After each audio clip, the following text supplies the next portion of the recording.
In this video, I've got a movement. As a matter of fact, this is the movement. It's a Kenninger. It's one that my dad several years ago worked on. It's a, I don't know that you can read it, but it's a AEL01. It's out of a Howard Miller mantel clock. And what I'm going to be doing is, instead of rebuilding this one, which has been repaired previously, and then repairing it, second time and doing a lot of major work on it, I just ordered a new movement, and they don't make that movement anymore. So I've got an AEL12, which will match up perfectly. And what I've done is, first thing I do is I check the oil. And I've told you this previously. I put fresh oil in here because it was packed in with bubble wrap wrapped around the movement, and so it's caused it to draw the oil out of the pivot. So I've redid it, and what I'll be doing is taking the braces off of this old clock, putting them onto the new clock, then putting it in the case, and then I'll line the hammers up, and I'll show you how to line the hammers up. Because I get online, I see a lot of people asking about the hammers aren't hitting the rods properly. They're hitting too soft, or they're dead when they hit. So I'll show you how to adjust those hammers onto those rods. And it's really a simple process to do. So what I'll be doing is I'll show you the steps. I'll show you, how to change those brackets off so you can get it in the case. And then once you get it in the case on this clock, it's really simple a lot of times to just change the movement out. And then I'll show you how to adjust those hammers, getting it sounding good, and then simply setting it up and timing it out then after that. And one of the reasons I like to do that in this situation is I can give them a brand new movement that has a 5-year warranty on it instead of a 1 year on the repair that I do. So you get a better warranty, plus you get all new parts. So I don't have to worry about going back something that I missed or something else breaking that I didn't address while I was working on it, and having to worry about having that happen. So that's what I'm working on now, and I'll just show you as I go the steps that we do, and hopefully this will help you. I had a nice comment on the last video that guys trying to get into clock repairs and hoping he can learn some stuff. So I'm hoping I can show you I'm not a clock maker. I repair clocks. If I need a part, I'm up the creek. I have to find somebody to make it for me, or hope I can find a replacement movement. I do what I can do, and sometimes I have to tell people it's beyond what I can do and turn it down. Just let them try to find somebody else that can do it. And don't feel bad if you have to do that. It's better to do that than to get yourself into a mess and having to eat your work, so to speak.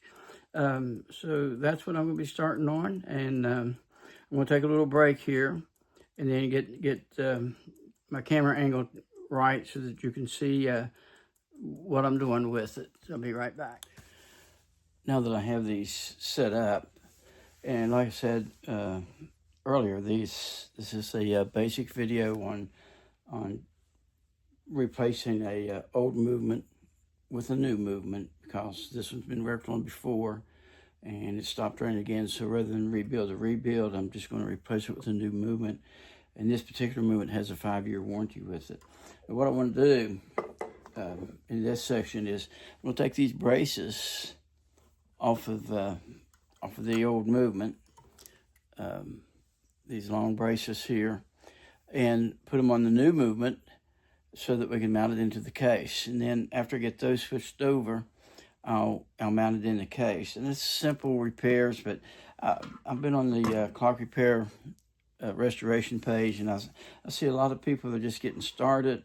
They have no experience, and they're wondering, how do you do it? They're kind of afraid to do it sometimes.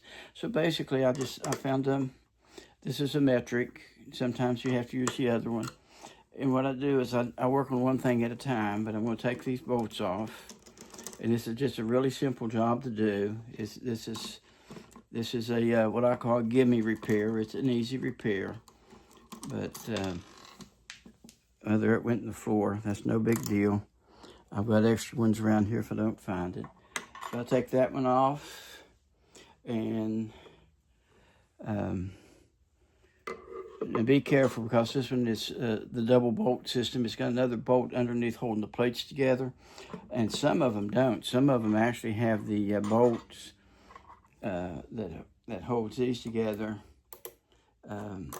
actually holds the plate together, and if you're not careful, you wind up separating those plates. But basically, this is it. This is how you do it. And what I'll do next is I'll change the other one. And I'm not going to show the whole video changing both of them out. You can see how easy that is to do. I'm going to go ahead and put this bolt in, and then I'll go looking for the one that dropped off my desk. I'm working on a small desk today because my big desk is got a movement on there that I've been working on, and I've been timing out, and I didn't want to move it around. But there you go, it's on. Here's my tool. And when you tighten these bolts down, you don't have to torque it down real tight, just snug. It doesn't have to be torqued way down. You torque it down too much and you can actually bend the plates. So the next thing I'll show you would be putting it, after I change this other one off of here, put it on this new one. Then I'll show you how to mount it into the case, and then we'll start lining up the hammers. Now that I have it in there, I'll check these hammers and see how they sound. I've got two back here. Number one, number two is not hitting right. The rest of them are hitting good. Now there's two tools I use. One is a wire bender I use Time Savers or Clockworks. And the other is just a needle-nosed pair of pliers. And you go in here and you gently bend these wires up and down to adjust them for the distance from the chime rod. Now, I can't get my camera set up. I'm doing this by myself to show you how to do it. But now your next thing is you're going to have to just be able to bend these rods a little bit and get these hammers lined up on the rod, and then you hit near the center, and also get the distance so that they have a good tone to it. And these first three are hitting real good,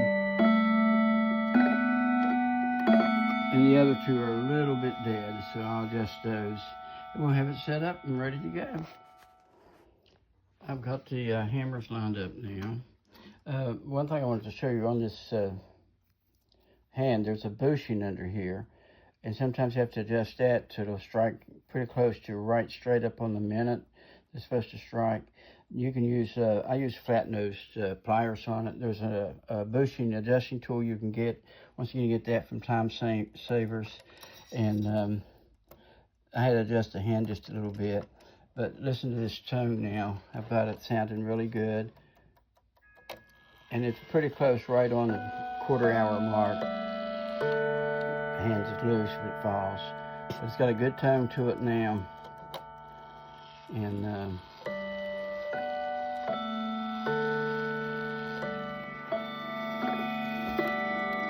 hammers are hitting good. They're hitting solid.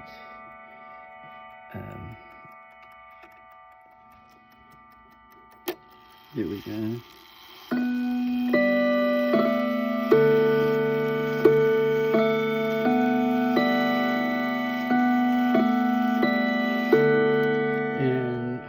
Putting the hand up back on it now, and line that hand up, and then setting the time, it's ready to go. Now, when you set the time on this clock, you can go forward or you can go backwards. It doesn't matter, and you don't have to stop every 15 minutes on the new modern clocks. Just set the time. It has a self-correct mode in it, and it'll set itself back up if it strikes while you're setting it. It makes it a whole lot easier to set and everything lined up. Well, I hope this helped you. If you enjoyed it, subscribe to my channel, hit the like button, make a comment. All of that helps. And until next time.